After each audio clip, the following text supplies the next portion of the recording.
Writing मैं बता रही हूँ आपको, ऐसा प्रोफेशन है ना कि फर्स्ट लाइन अगर आप किसी कैरेक्टर के बारे में लिख रहे हो वो बहुत जॉली मूड का है, एंड द सेकंड सीन आप लिख रहे हो तो वो बहुत सैड है, तो आपका मूड भी वैसे ही फ्लक्चुएट होता है। खुद का मूड फ्लक्चुएट होता है और आपको हर कैरेक्टर के अंदर घुसना पड़ता है। मींस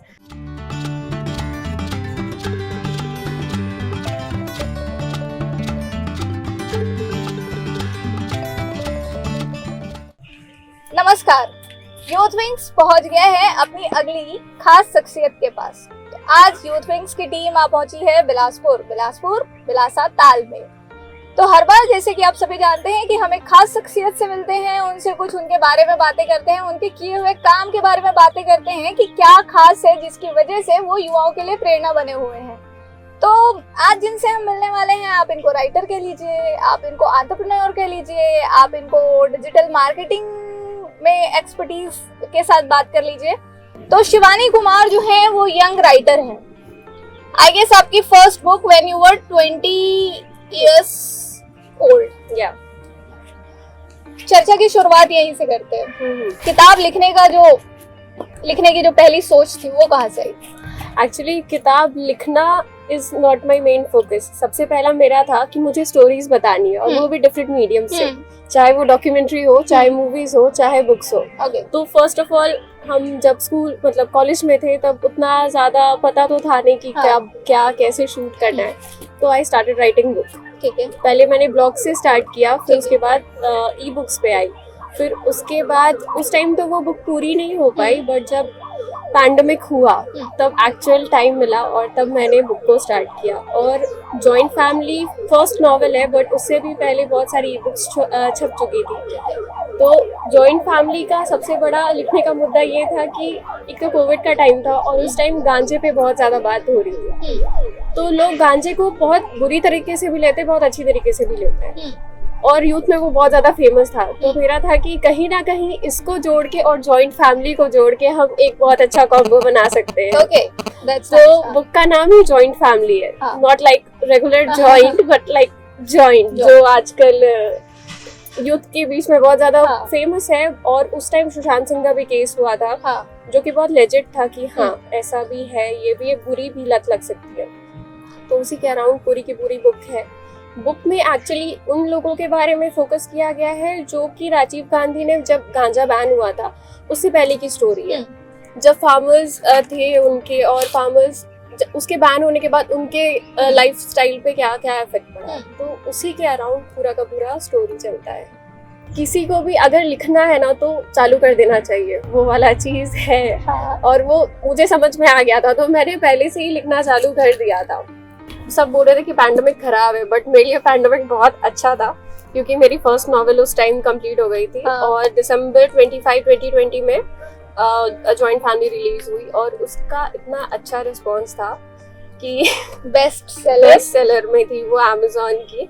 और इवन इंडिया के लोग ही नहीं, बाहर के लोगों ने भी बहुत उसको मतलब खरीदा था। इवन आप रिव्यूज भी जाकर के उसका देखोगे तो मुझे सोचा नहीं था। दैट अट्रैक्ट बिल्कुल भी नहीं। और फिर अभी जो मैंने दूसरी बुक लिखी है वो अभी मार्च अप्रैल तक में आ जाएगी। उसका नाम है Dandakaranya, the jungle of मेट्रियार्की।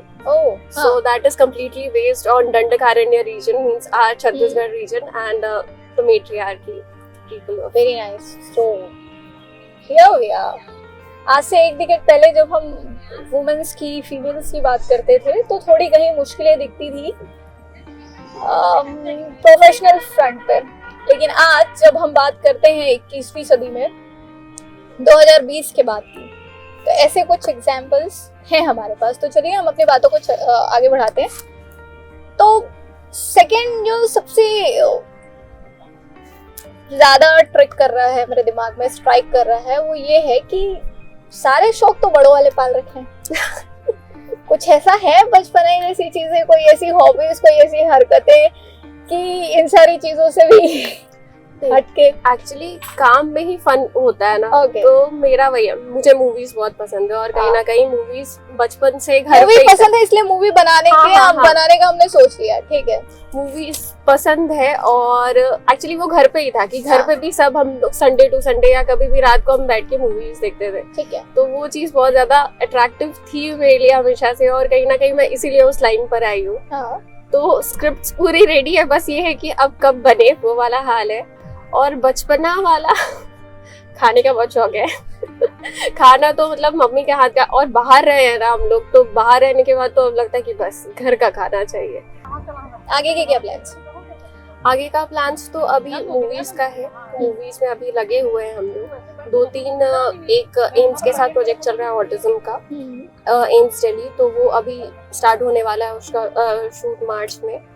Novels का भी है, नॉवेल्स तो अभी रिलीज होगा और उसके बाद भी वो है। तो अभी फिलहाल बस ये है। और एक हिस्टोरीफाइड मैंने आपको बताया था, हिस्टोरीफाइड एक वो मेरे अपना ही स्टार्टअप है। मैं हिस्ट्री में बहुत ज़्यादा इंटरेस्टेड हूँ और जैसा कि आज मैं लोगों के यूथ में भी देखती हूँ, लोग हिस्ट्री पे एम्फेसिस डाल रहे हैं। एकदम तुरंत हिस्ट्री पे एम्फेसिस नहीं डालते हैं मतलब डायरेक्टली, बट कहीं ना कहीं उनको क्यूरियोसिटी है कि पहले क्या था, कैसे एग्जैक्टली। हाँ, तो मैं उसके लिए ऐप वेबसाइट पूरा ये डेवलप कर रही हूँ कि लोगों को एंटरटेनमेंट के वे में कैसे पता चले कि हिस्ट्री हमारी क्या थी। बिल्कुल। वो डॉक्यूमेंट्री ऐसे बोरिंग भी ना हो बट एकदम मीम्स के टाइप में हो जाए, या आजकल का पॉप कल्चर चल रहा है उन चीजों के साथ हिस्ट्री को हम रिप्रेजेंट कर रहे हैं। बहुत बढ़िया। तो this all things are coming on days.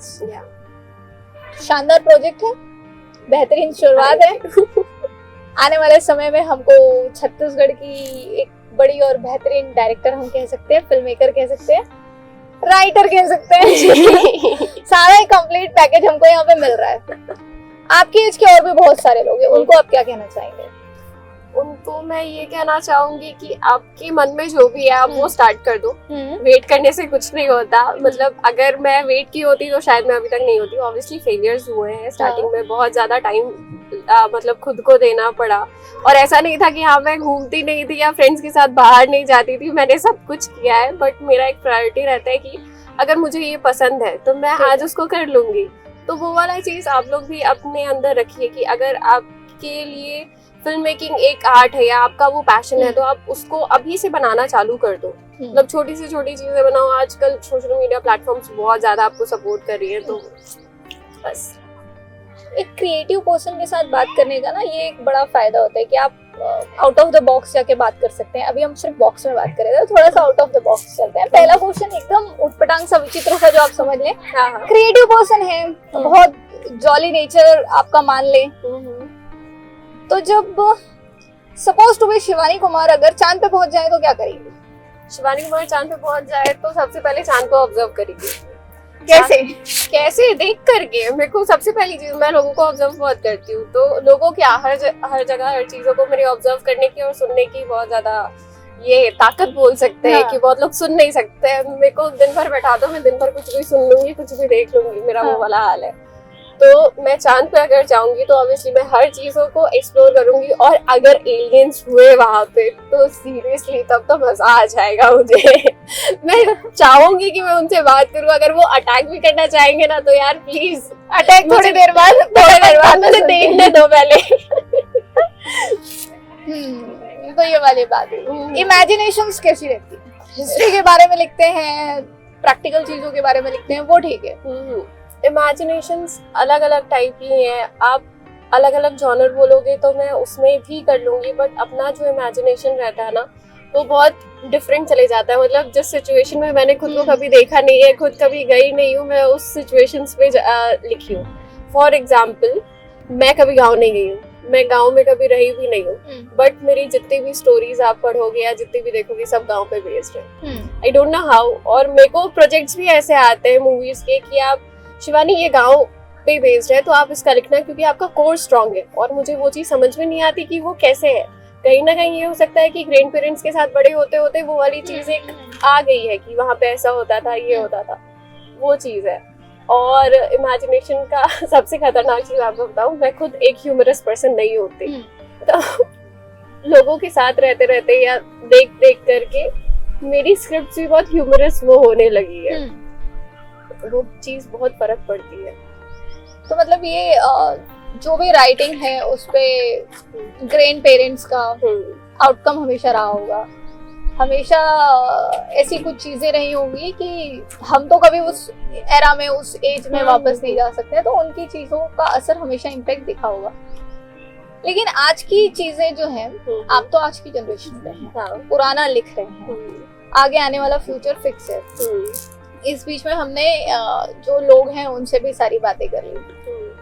Out of the box में मेरा यही रहेगा कि कभी अगर हम ऐसे किसी सिचुएशन में फंस जाए जहाँ पे हम राइटिंग ही नहीं कर पा रहे हैं, विच इज योर हॉबी, होती है वो चीजें, राइटर्स ब्लॉक आती है बहुत बार, बट उसको खुद से ही बात करके खुद ही सॉल्व करना पड़ता है, क्योंकि और कोई आपका साथ नहीं देने वाला। कभी ऐसे होता है सपने में भी आपको अपनी नॉवेल दिख रही है, यार यहाँ पे गलती वहाँ हो गई, ऐसा हो गया वैसा हो गया, कैसे सॉल्व करते हैं? होता है वो, बट एक्चुअली ना आपको राइटिंग, मैं बता रही हूँ आपको, ऐसा प्रोफेशन है ना कि फर्स्ट लाइन अगर आप किसी कैरेक्टर के बारे में लिख रहे हो वो बहुत जॉली मूड का है, एंड द सेकंड सीन आप लिख रहे हो तो वो बहुत सैड है, तो आपका मूड भी वैसे ही फ्लक्चुएट होता है, खुद का मूड फ्लक्चुएट होता है, मूड फ्लक्चुएट होता है और आपको हर कैरेक्टर के अंदर घुसना पड़ता है। मींस अगर आप, मेरा सबसे बड़ा प्रॉब्लम मैं आपको बताऊं, मैं किसी भी कहानी से मेरे को मतलब जुड़ के हटने में ना ज्यादा टाइम लग जाता है, क्योंकि किसी भी चीज का एंड करना ना बहुत ज्यादा मुश्किल होता है, बट एंड करना ही पड़ता है। लगता है कि नहीं इसका और पार्ट लिख सकते हैं, पर कितना लिखेगा इंसान, लगता है कि एक टाइम के बाद ये बोरिंग भी हो जाएगा, वो वाली चीज बहुत होती है। बट वही कि उसमें क्या होता है ना, उसमें फैमिली बहुत ज्यादा सपोर्ट रोल करती है। मेरा हो जाता है लिखना, मैं उसके बाद जाके अपने भाई के साथ गेम ही खेल लूंगी, मम्मी पापा के साथ जाके बैठ जाऊंगी, तो उससे क्या दिमाग डाइवर्ट होता है, और सही भी है दिमाग थोड़ा सा डाइवर्ट करना, नहीं तो वो पूरा उसी में रहोगे ना, बिल्कुल, तो कभी नहीं हो पाएगा। एग्जैक्टली। तो बातें राइटर के साथ थी, भविष्य की डायरेक्टर के साथ थी, एंटरप्रेन्योर के साथ थी, कि कैसे उन्होंने स्टार्ट किया, क्या क्या सारी चीजें की। बात हुई शिवानी कुमार जी से, इनकी किताब को लेके, इनकी आने वाली किताब को लेके। तो अगले अंक में ऐसे ही किसी खास शख्सियत के साथ फिर आप सभी के सामने उपस्थित होंगे। तब तक के लिए हमें दीजिए इजाजत। नमस्कार।